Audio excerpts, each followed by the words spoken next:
تو لوگ کہہ رہے ہیں کہ یہ مودی ظلم ہے، مودی ظالم ہے، مودی ظالم ہے، وہ ظلم کر رہا ہے۔ میں کہتا ہوں ہندوستان کا مسلمان مودی سے بڑا ظالم ہے، کیونکہ ہندوستان کا مسلمان صبح اٹھنے سے لے کر آنکھ کھلنے سے لے کر رات کو سونے تک نہ جانے کتنی بار نبی کے سنتوں کا جنازہ نکال دیتا ہے۔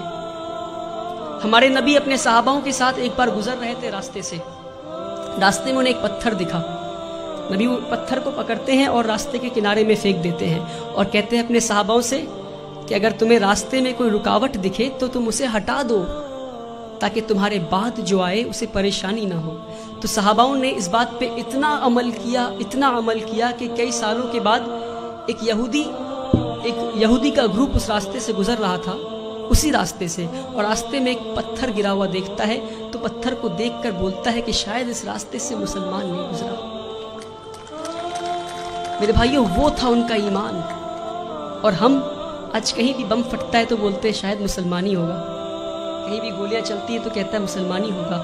یہ نہیں کہہ رہا ہوں کہ مسلمان ہوگا، اپنے اندر جھانک کر دیکھیں کہیں اللہ کا عذاب تو نہیں آیا ہم پہ، کہیں اللہ تو ناراض نہیں ہم سے۔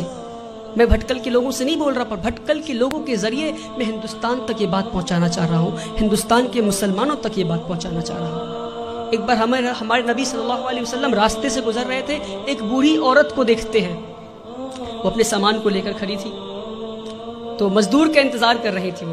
تو نبی کریم جاتے ہیں، کہتے ہیں یار اے میری ماں، میں تمہارا مزدور بن جاؤں کیا؟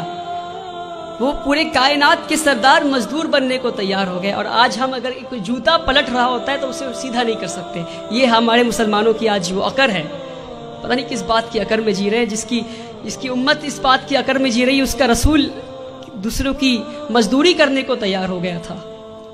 کہتے ہیں اے ماں جی میں مزدور بن جاؤں تمہارا؟ ماں جی کہتی ٹھیک ہے، وہ بوڑھی عورت کہتی ٹھیک ہے، تو مجھے مکہ کے باہر چھوڑ دو۔ نبی کریم اس بوڑھی عورت کو مکہ کے باہر چھوڑنے جاتے ہیں، راستے میں بوڑھی عورت کہتی کوئی محمد آیا ہے، کوئی جادوگر ہے، اور گالیاں دینے لگتی محمد صلی اللہ علیہ وسلم کو۔ نبی کریم پیار سے شانتی سے مسکراتے ہوئے ان کی بات سنتے ہیں، مکہ کے باہر لے جا کر چھوڑ دیتے ہیں۔ اور جب واپس ہو رہے ہوتے ہیں تو بوڑھی عورت پوچھتی ہے ارے بیٹا تو نے میری مزدوری کی ہے، مزدوری تو لے جا۔ کہتے نہیں رہنے دو ماں۔ تو کہتے اچھا اپنا نام تو بتا جا۔ تو کہتے میرا نام محمد ہے، وہی محمد جسے تو گالی دے رہی تھی۔ میرے پیارے بھائیوں، ہم اس نبی کی امت ہے، اس بات کو نہ بھولیں۔ ہمارے نبی سے زیادہ بڑا مثال سیکولرزم کا اس دنیا میں نہیں ہے۔ جس نے مزدوری کی اس غیر قوم عورت کی جو ان کو گالیاں دے رہی تھی، مسکراتے ہوئے اس کا کام کر دیا، اس نبی کی امت ہے ہم۔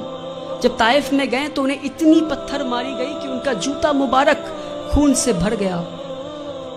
تو جبرائیل امین نیچے آتے ہیں اور کہتے ہیں کہ اے نبی آپ کہیے تو ہم طائف ایک ویلی میں تھا، تو دو پہاڑ کے بیچ میں طائف والے لوگوں کو ہم کچل دیں گے۔ ہمارے نبی گھائل حال میں بھی پتھر کھا کے بھی کہتے ہیں میں تو یہاں رحمت کے لیے آیا ہوں۔ میرے بھائیوں، ہم اس نبی کی امت ہے، اس بات کو ہم نہ بھولیں۔ جس دن مسلمان اپنے نبی کی سنتوں کا جنازہ نکالنا بند کر دے گا، اس دن ہماری تقدیر بدل جائے گی انشاءاللہ۔ اللہ تعالی ہندوستان اور اہل ہندوستان کے دلوں میں اسلام کے لیے عزت اور مسلمانوں کے لیے پیار بخشے۔ اللہ تعالی اس دیش میں امن اور شانتی قائم کرے۔ وآخر الدعوانا والحمدللہ۔